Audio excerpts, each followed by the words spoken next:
Welcome back to Underrated Movies. I'm your guy, I'm your man, Mr. Allen Henry. Today I would like to talk to you of another underrated film that's currently in theaters and is playing, I think, for a limited release. And, well, yeah, movies, theaters are dying. But I'm not going to talk about that. I mentioned that in my other video where, there's just had been a lack of attendance. And it has changed the game of how movies are being distributed, which I think the intent is from studios not to share their profits through theater chains, which they're suffering. There's a uniquely um, art house independent film that came out, and I've seen it, and it's pretty good. I mean, it's something you kind of want to be open to if you like slasher movies, and this is in a violent nature where I don't really recognize really any of the cast. I think they're new. This is an independent film where follows it follows a undead serial killer wreaking havoc on campers, but you're seeing it from the perspective of the killer. And what's unique about this is the concept itself. I mean, the story is nothing new per se. It's just the take of how the film chooses to focus or what to focus on. I think it's a unique take. Um, really, just imagine it's just a live action film of the Friday the 13th game where you pretty much could pick Jason and kind of see what it's like to pick the character. Or that's basically what the film is, where you're pretty much just following the antagonist for a good chunk of the movie. At least for until the last maybe like 10 minutes of the movie, and it's unique. It's unique. It's interesting. I think where you see the perspective of the killer, you kind of see what they're thinking. You kind of see what they're going through. Only briefly. You don't. I mean, visually, there's something that kind of goes on where you're kind of given some sort of backstory of the killer,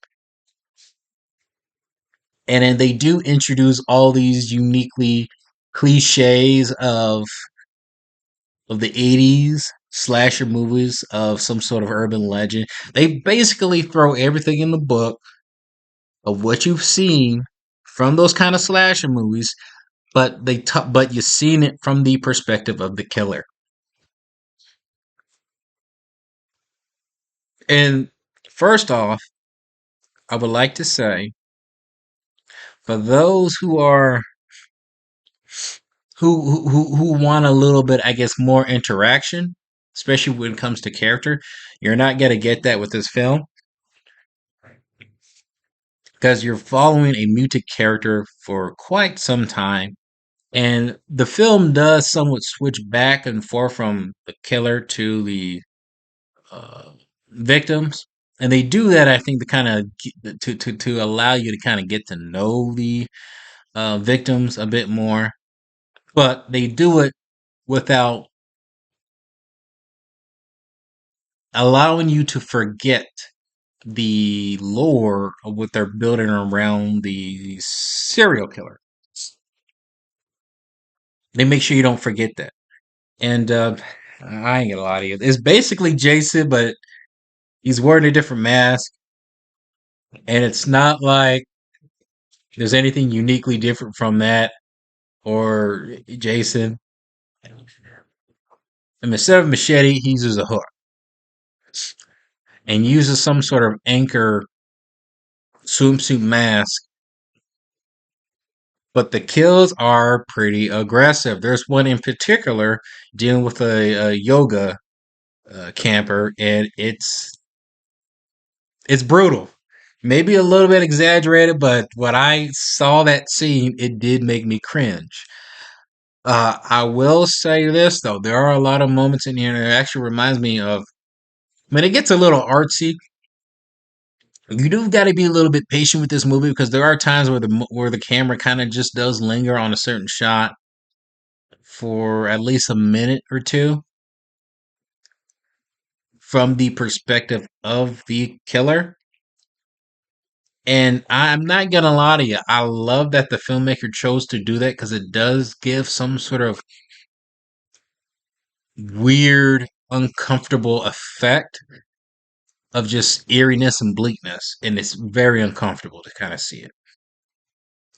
It is somewhat cool to see these practical effects take place in the film, but I ain't gonna lie to you, those effects don't hold up. But I prefer those effects compared to CGI because there's a moment in the scene where the killer is carrying a dead body. You could tell it's fake. It's a dummy. You could just tell. So unless you're really that observant and you don't care and you love those kind of movies, these slasher movies, you're probably going to overlook that. I did, but I did notice. And for those who won't and do catch on, it's like that's a dummy. That might take you out of the film, or you're focusing on the killer for such a long time, and that's the point of the film that it's the killer's not can't speak. That might bore some people. It would just mean some other dude watching this movie. This movie's completely empty. And I'm trying to, man. Maybe this was the worst month or time for this movie to be released. Maybe I think they should have pushed it out a little bit more to October. Because of just it's the horror vibes, and I think maybe hopefully this movie does a little bit better on Shutter because it's a Shutter film and it got a theatrical release. There is an interesting point into the film where it does the ending. It ends to a point, and I actually loved how it ends, where it, it's a basic metaphor of nature, but in a cause and effect uh, viewpoint. Because early in the film, and when the film starts, and this is little of a spoiler, there's this necklace that one of the characters end up finding, and they take it and wakes up the slasher, and which they disrupted some form of, and that unleashed that effect, which what happens into the film, and you see what that caused by doing that takes place in the film. There is a moment where a certain character does somewhat return the item, and then you don't see the killer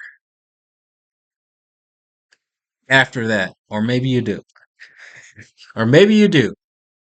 But I love this point that this other character who doesn't appear till like the end of the film gives this monologue story of just how nature works in, or just how it has to just do has it has to do something with the bear in her story, and it's uniquely interesting perspective of how that metaphors the killer into this movie.